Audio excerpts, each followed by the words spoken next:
Welcome to our YouTube channel coaching Bharati. इस वाली video में जो है मैं आपको हिस्टोग्राम के पार्ट नंबर 3 और पार्ट नंबर 4 के बारे में बताऊंगा। इससे पहले वाली वीडियो में हमने इसके पिछले वाले पार्ट को कंप्लीट किया था। तो पार्ट नंबर 3 और पार्ट नंबर 4 में क्या क्या डिफरेंसेस आते हैं आपके एग्जाम में जो आपसे पूछे जाएंगे उसके बारे में हम पढ़ेंगे। ठीक है, तो बच्चों इसमें सबसे पहले आपको क्वेश्चन को, मैंने आपको लास्ट टाइम भी वीडियो में बताया था कि क्वेश्चन को आपको देख के समझना पड़ेगा सबसे पहले, तभी आप उस चीज को कर पाएंगे। ठीक है, ये अपने आप में काफी इंपॉर्टेंट क्वेश्चन भी होता है और ये आपके एग्जाम में आ जाता है। ठीक है, जो इससे पहले वाले पार्ट है वो तो बेसिकली आपको समझ में आ ही गए होंगे, पर जो पार्ट नंबर 3 है वो आपको कैसे करना है आपको एक बारी में समझा देता हूँ। ठीक है, तो थोड़ा ध्यान से देखेंगे समझिए सभी लोग।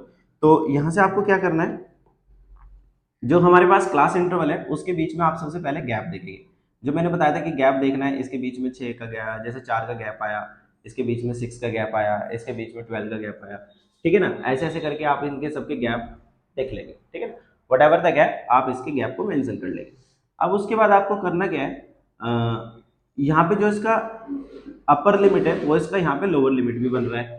सही बात है, ठीक है ना, और इसका जो अपर लिमिट है वो इसका लोअर लिमिट बन रहा है। ऐसा कि मैंने बताया था कि इसका जो अपर लिमिट है वो नेक्स्ट वाले का लोअर लिमिट होना चाहिए। बिल्कुल सही बात है, पर यहाँ पे जो मेन प्रॉब्लम हमारे साथ क्रिएट हो रही है वो क्रिएट ये हो रही है कि जो उनके बीच का गैप है वो हमारा सेम नहीं है। ठीक है ना, तो उस चीज को हमें बैलेंस करना पड़ता है। तो आप इस चीज का इसमें ध्यान रखेंगे कि इसको बैलेंस कैसे किया जाएगा। ठीक है, तो क्लास इंटरवल सबसे पहले जैसे कि मेरे को दिया हुआ है 10 से लगा के 14, इसको सबसे पहले आप क्या करेंगे, इसके एक शीट बना लेंगे इस तरीके से अपने ग्राफ पेपर के साइड में, जो हमारा लिखने वाला पेज होता है उस वाली साइड में। ठीक है, तो आप जब इसकी शीट बना लेंगे इस तरीके से, तो सबसे पहले आप क्लास इंटरवल लिख लेंगे, फिर फ्रीक्वेंसी बता देंगे, फिर उसका क्लास साइज कितना है, फिर हमें इसमें एडजस्टेड फ्रीक्वेंसी निकालनी पड़ेगी। तो एडजस्टेड फ्रीक्वेंसी होता क्या है, किस तरीके से हम इसको फाइंड आउट करेंगे वो भी यहीं पर ही सीखेंगे। ठीक है ना, तो इसीलिए एडजस्टेड फ्रीक्वेंसी की वजह से ये ज्यादा इंपॉर्टेंट हो जाता है।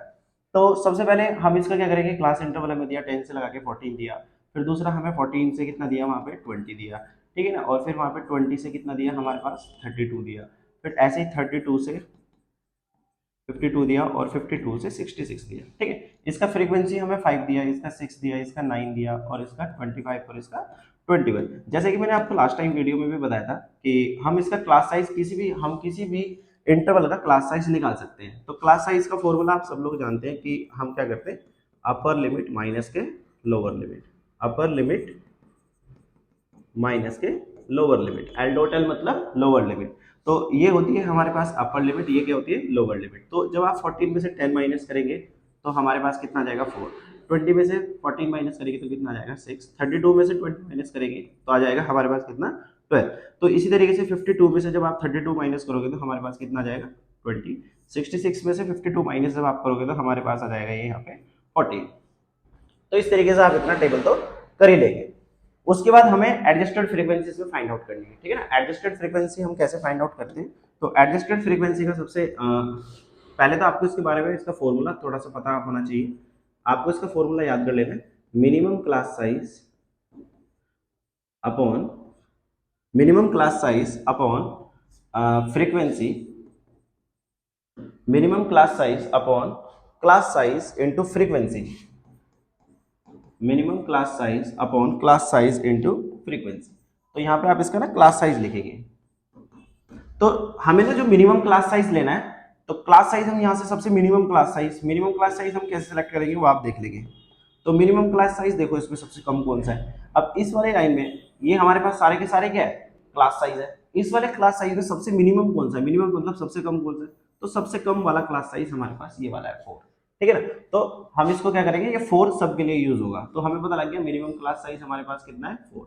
तो हम क्या करेंगे, इस वाले क्लास इंटरवल के लिए मिनिमम क्लास साइज कितना है 4, इसका क्लास साइज कितना है इसी वाले क्लास साइज का कितना है 4, और फ्रीक्वेंसी इसकी कितनी है हमारे पास 5।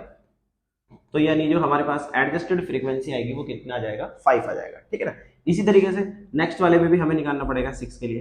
तो 6 का मतलब क्या हुआ, मिनिमम क्लास साइज हमारे पास पूरे के लिए कितना है 4, क्लास साइज कितना है इसका हमारे पास 6, और इसकी फ्रीक्वेंसी कितनी है 6। तो 6 से 6 रिड्यूस हो जाएगा तो कितना आ जाएगा 4। फिर ऐसे ही हमारे पास मिनिमम क्लास साइज नेक्स्ट के लिए कितना है 4, क्लास साइज हमारे पास कितना है इसका 12, और इसकी फ्रीक्वेंसी कितनी है हमारे पास 9। तो इसको जब हम रिड्यूस करेंगे तो ये आ जाएगा हमारे पास 3। इसी तरीके से आप क्या करेंगे, नेक्स्ट वाले के लिए निकालेंगे मिनिमम क्लास साइज 4/20 इंटू इसकी फ्रीक्वेंसी कितनी है 25। तो इसको जब आप रिड्यूस करोगे तो ये वाली वैल्यू आ जाएगी मेरे पास 5। इसी तरीके से आप इसका लास्ट वाला जो बचा हुआ है ये भी निकाल लेंगे। इसमें कितना है हमारे पास, minimum class size 4, class size कितना है 14 इंटू फ्रीक्वेंसी, फ्रीक्वेंसी कितना है 21। तो आप इसको रिड्यूस कर लेंगे, ये आ जाएगा हमारे पास 6। तो इस तरीके से आपने इसका क्या कर लेना है, एक टेबल आपको क्रिएट कर लेना है, ठीक है ना। तो जैसे जैसे आप देख रहे होंगे इसमें 5 4 3 5 6 ये हमारे पास इसकी क्या आ गई है, एडजस्टेड फ्रीक्वेंसी हमने फाइंड आउट कर ली है, ठीक है। अब इसको आपको क्या करना है, इसको आपको ग्राफ पे प्लॉट करना है। हिस्टोग्राम देखो बच्चों वैसे ही प्लॉट करने हैं जैसे कि हमने लास्ट वीडियो में भी आपको बताया था, ठीक है ना। हिस्टोग्राम सभी बनाने का तरीका एक ही होता है, बस आपको क्या करना है, मेन इसका ना ये टेबल कंटेंट यानी इसको जो हमारे पास डिसकंटिन्यूअस डाटा जो दिया रहता है सबसे पहले इसको बैलेंस करना होता है। इसी के लिए हम इसके ना टाइप्स बेसिस पे हम हिस्टोग्राम को पढ़ रहे हैं, ठीक है ना। तो हिस्टोग्राम आपने लास्ट टाइम पे देखा था मैंने कैसे बनाया था, वैसे ही आपको डिक्टो इसमें हिस्टोग्राम बना देना है। प्रोसेस बिल्कुल स्टेप्स वही रहेंगे, बस आपको क्या करना है कि आपके मन में ना क्वेश्चन ही आएगा कि हमने ये क्यों बनाया, क्या इसका कारण है, वो हमें सब कुछ देखना पड़ेगा, ठीक है ना। कुछ बच्चे क्या करते हैं, क्लास इंटरवल और फ्रीक्वेंसी के बीच में बना देंगे, ठीक है ना। क्लास इंटरवल और फ्रीक्वेंसी के बीच बनाते ही आपका ग्राफ बिल्कुल गलत हो जाएगा, ठीक है ना। क्योंकि इसमें जो हमारा क्लास का साइज था वो क्या था, डिफर था, और आपने इसमें एडजस्टेड फ्रीक्वेंसी अगर फाइंड आउट नहीं किया तो क्या हो जाएगा, गलत हो जाएगा, ठीक है। तो आपको क्या करना है, इसमें जब हिस्टोग्राम जब आप बनाएंगे, हिस्टोग्राम वैसे ही बनाना है, पर आप क्या करेंगे इसमें एक तो क्लास इंटरवल इस वाली एक्सिस पे दिखाएंगे, और जो ये हमारे पास एडजस्टेड फ्रीक्वेंसी है, एडजस्टेड फ्रीक्वेंसी को आप इसमें वाई एक्सिस पे दिखाएंगे, ठीक है ना। एडजस्टेड फ्रीक्वेंसी और क्लास साइज के बीच में आप अपना ग्राफ बना लेंगे, ठीक है ना। तो इस तरीके से आप इस ग्राफ को कंप्लीट कर सकते हैं। उसके बाद फिर हम प्रोसीड करते हैं इस तरीके का पार्ट नंबर जो हम करते हैं हिस्टोग्राम का, पार्ट नंबर 3 हमारा कंप्लीट हो जाता है। पार्ट नंबर 3 का मतलब हिस्टोग्राम का जो टाइप 3 है वो हमारा कंप्लीट हो जाता है। फिर प्रोसीड करते हैं, इसी का एक जैसा क्वेश्चन आपसे एग्जाम में पूछ लिया जाता है। तो इसका एक और क्वेश्चन मैं आपको बता देता हूँ कैसे आपको ग्राफ बनाना होता है इसमें भी, तो थोड़ा ध्यान से देखना, क्वेश्चन आपको दिख गया होगा। इसमें आपसे बोला गया कि construct a histogram of the following distribution. इसमें भी आपको क्या करना है, ग्राफ बनाना है। इस वाले ग्राफ को किस तरीके से आप कंप्लीट करेंगे, तो देखो ग्राफ सबके एक जैसे बनाने हैं जैसे कि मैंने आपको पहले भी बताया, पर इसमें क्या है ना, इसका हिस्टोग्राम बनाना है। तो हिस्टोग्राम कैसे बनाएंगे, उसके लिए हमें क्या करना है, जैसे हमने इधर एक टेबल बनाया था एडजस्टेड फ्रीक्वेंसी का, वो कौन सी वाली कंडीशन में बना रहे हैं, तो ठीक है ना, ऐसे ही इसमें भी एक टेबल छोटी सी बनेगी। तो वो कैसे आपको बनानी है, कैसे आपको अपने माइंड में रखनी है, उसके लिए मैं आपको बता रहा हूँ, ठीक है। तो जैसे हमारे पास ये 140 दिया, 150 दिया, 160 दिया, 170, 180, ये तो बात कंफर्म है कि सबके बीच में ना 10-10 का गैप है, ठीक है ना। सबके बीच में कितने कितने का गैप है, 10-10 का गैप है। अब इसको हमें ना बैलेंस करना होता है, ठीक है ना। कैसे बैलेंस करना पड़ेगा, जैसे हम उधर उधर हमारे पास क्या था, क्लास इंटरवल था, क्लास इंटरवल था। अब वहां पे हमारे पास क्लास इंटरवल नहीं है, उधर इधर हमारे पास 140 लिखा हुआ है, और इधर कितना लिखा हुआ है, 10 से लगा के 14 लिखा हुआ है। पर उधर ऐसे हमें क्लास इंटरवल नहीं दिया, तो हमें क्या करना पड़ेगा, उसको क्लास इंटरवल में बनाना पड़ेगा। तो क्लास इंटरवल में हम इसको कैसे बनाएंगे वही मैं आपको सिखाने की कोशिश कर रहा हूँ, ठीक है। तो क्लास इंटरवल में कैसे बनाते हैं, तो देखो इनके बीच में गैप देखो सबसे पहले कितने कितने का है, 10-10 का गैप आया, ठीक है ना। आपको ऐसे लिखना नहीं है, सिर्फ समझाने के लिए। तो क्लास इंटरवल के लिए हमें क्या करना पड़ेगा, सबसे पहले ना लोअर लिमिट निकालनी पड़ेगी। क्या निकालनी पड़ेगी, लोअर लिमिट, जैसे हमारे पास उधर थी। तो लोअर लिमिट जब हम इसकी फाइंड आउट करेंगे, तो ये हमारे पास जो 140 वगैरह होते हैं ना, इसी को ना हम मिड वैल्यू बोलते हैं। ये सारी की सारी ना मिड वैल्यूज बोली जाती है जो हमें दे रखी है, ठीक है ना। ये ऑलरेडी मिड वैल्यू के फॉर्म में ही दिया रहेगा। अगर आपको क्वेश्चन में मेंशन भी नहीं किया ना, तो आप समझ जाना कि हमें ना मिड वैल्यूज दी है, ठीक है ना। तो लोअर लिमिट का जो फॉर्मूला होता है मिड वैल्यू माइनस के h/2। जो अब तुम बोलोगे कि भाई ये h क्या है, h को निकालने का तरीका, h मतलब जो इनके बीच का गैप है, मतलब अगर 10 आता तो 10, 20 आता तो 20, 30 आता तो 30, वटएवर द गैप हमें उसको लेना पड़ेगा, ठीक है ना। वो उसका h का वैल्यू होगा। अब यहाँ पे जो मिड वैल्यू है हमारे पास, मिड वैल्यू कितना दे रखा है, 140, और h कितना हमारे पास 10/2। तो जब आप इसको सोल्व करेंगे तो हमारे पास कितना आ जाएगा, ये 135 आ जाएगा, सॉरी कितना आ जाएगा यहाँ पे 135, माइनस करके कितना आ जाएगा, लोअर लिमिट। तो लोअर लिमिट बच्चों हमने निकाल लिया इसका 135। उसके बाद जब हम इसका क्या निकालेंगे, अपर लिमिट।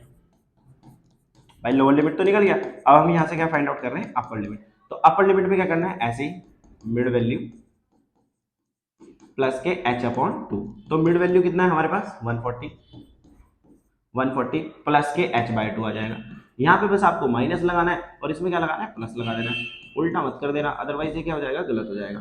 तो h हमारे पास कितना है 10/2। तो जब आप इसको सोल्व करोगे तो लगभग हमारे पास 145 के करीब आ जाएगा। तो अब हमने लोअर लिमिट निकाला और अपर लिमिट निकाला, इतना काम आपने कर लिया है इसका। अब आप इसकी टेबल कैसे बनाएंगे, है ना। अब हमें इसका क्या बनाना है, टेबल बना के इसको प्लॉट करना है। प्लॉट करना आपको ग्राफ मैंने पहले भी वीडियो में सिखा रखा है। तो आप क्या करते हैं, मैं आपको इसकी टेबल बनानी सिखाता हूँ जो कि आपके लिए काफी ज्यादा इंपॉर्टेंट है। अब हम क्या करते हैं, इसकी क्लास इंटरवल बनाई। क्लास इंटरवल के बाद हमने इसका क्या डाटा फाइंड आउट करा है, नंबर ऑफ स्टूडेंट हमें ऑलरेडी गिवन है।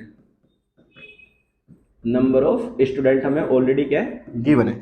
तो बच्चों इसमें थोड़ा सा आप ध्यान से देखना, हमने जो लोअर लिमिट निकाला, लोअर लिमिट मतलब हमारे पास कितना है 135, और अपर लिमिट बच्चों हमने कितना निकाला यहाँ पे 145।